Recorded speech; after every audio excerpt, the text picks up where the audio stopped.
But we're crossing over to Studio 997, the Joy FM studios, where we have that interaction with Dr. Omane Boamah. He, of course, is a member of the transition team. Let's cross over now.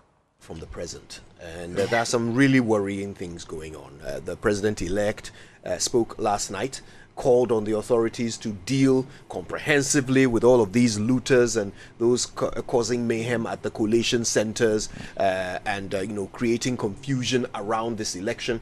And he called on the authorities to deal with all of these people because what they are doing is unlawful. But it continues. Why is it that these people, some of them, seem to think that they are doing this in the name of the party? Why are they convinced of that? This whole, storming state institutions and, ransacking the place, taking over, so to speak. Why? Why do they think they are doing this in the name of the party? I don't think it should be taken as being done in the name of the party. And I don't think any of us endorse this. And in fact, it is refreshing to note. And I even sent this video clip to Samuel Dame Batakari, your producer, where in Awutu Breku, NDC people arrested some people who were stealing items from an Agenda 111 site. And to them, they feel people are looting in the name of the party. And so they decided to arrest. And I'll share the video with you if you would want to play it to maybe soothe the kind of thinking that maybe your listeners and viewers may be having. And referring to your listeners and viewers, let me say a very good morning to them and thank them exceedingly for the massive support that they offered our party, the NDC, His Excellency John Dramani Mahama, our Vice President-elect, Professor Jane Nana Opoku Ajiman, and our more than 2/3 majority parliamentarians who have been elected by the good people of Ghana. We are grateful and we do not take your generosity for granted at all.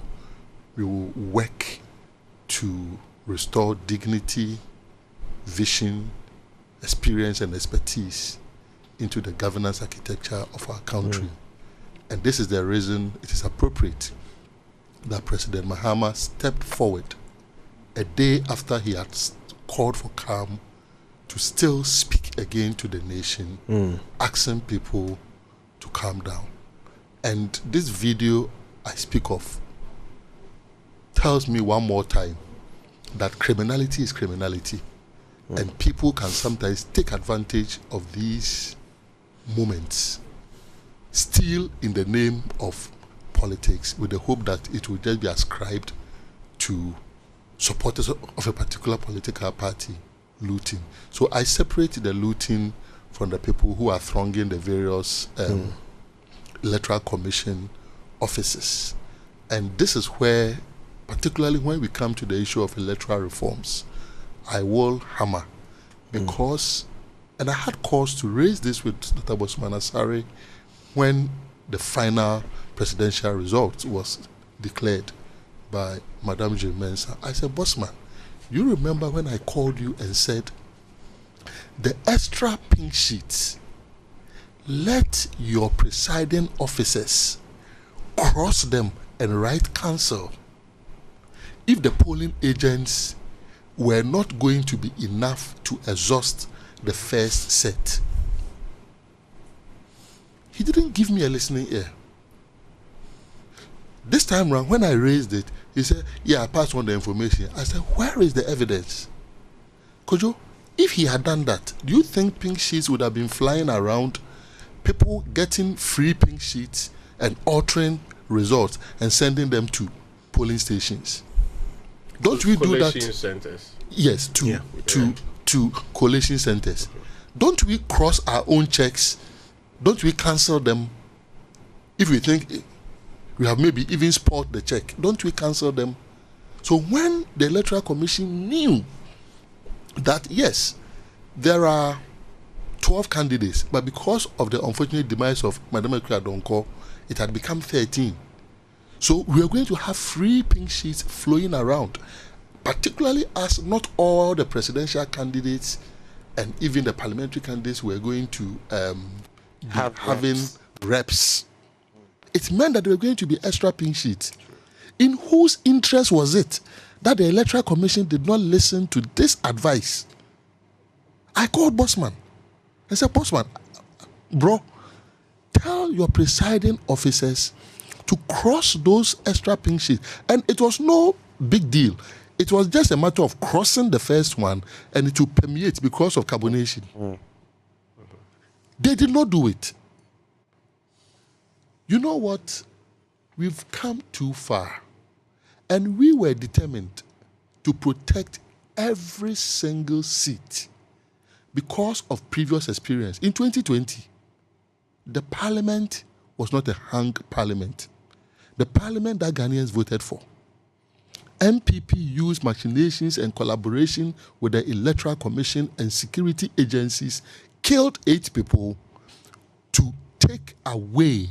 These are some rather strong seats. allegations. They are not strong allegations. We cannot allow to run without evidence to back them. Is it not true that 8 people were killed in the 2020, you said the NPP killed 8 elections? People. You said the NPP killed. Who was in charge of the security at the time? I don't think it is fair. Who was in charge of the security so if 8 at the people time? Get killed today, we are going to say it's the NPP that killed them because they were in government. Which people shot them? So how about on January 8? If 8 people die on January 8, is it the NDC that would have killed them? Which people shot them? The military. Were they not soldiers? Well, the military. That is even yet to be investigated. Who ordered them to be there? Dr. Omane Boamah, let us just stay to the facts that we can prove. Kojo, I will not alter it just because you're uncomfortable with it. It's not a discomfort. Let's not things that we can back with evidence only. So to your mind, you think that those sages acted on their own, the government in power had nothing to do with it, and 4 years on, nothing has happened to the perpetrators. All I'm saying is that what you are saying? All I'm saying is that in an absence of an investigation, we cannot draw. And you don't think that level of negligence from a government, is good enough for logical conclusions to be drawn? You don't think so? I think it is safer for us to simply say. I will not play it safe when families have lost 8 people. But 8 people were killed, and it's good to say that. And it doesn't sadden you. Of course, it saddens. And it doesn't worry you that a government. We're spending a lot of time on this. So better leave it and let's move on, because I'm very, very pained and saddened that 8 Ghanaians were killed, and the president and the vice president have done little to nothing about it 4 years on.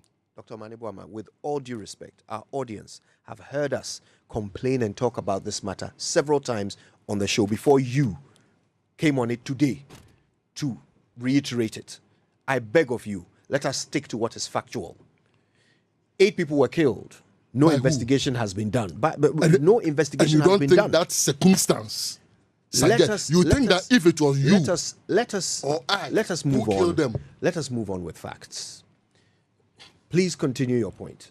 So, when this government supervises the killing of 8 people in the name of election 2020, and even subsequently proceeded to order soldiers to invade the floor of Parliament on the night of the 6th of January, it creates a certain scar that makes it difficult for supporters on the ground to accept when they see results being altered. And that is what has led to what we have been witnessing. Fortunately, President Mahama has shown leadership. Fifi Kwete showed leadership. And we have seen that retreating. There are 2 outstanding issues, which the resolution is that those will be brought to Accra, the headquarters of the Electoral Commission, to be dealt with. That is the 2 Ahafo seats in the Ashanti region. Even for those seats, we are confident that we will add those seats to our already more than 2/3 majority in parliament. The president-elect has shown leadership, as you say, and so has your general secretary. But what about people like Malik Basintali, who publicly, talked about protecting state assets and launching operations? I have alluded and even sent a video to your producer about NDC people who have gone to arrest people who were stealing state assets. You understand? And I think that when the top speaks, and President Mahama spoke 3 days ago, and last night too, he reiterated, he had to move from his house to the office to speak on this matter. I want to leave it at the top that he has shown direction. He's demonstrated leadership. Perhaps if in 2020, when the killings were ongoing, when one person was killed, the second person was killed, if President Akufo-Addo had spoken, we may not have had 8 people being killed. In the case of President Mahama, he has shown leadership.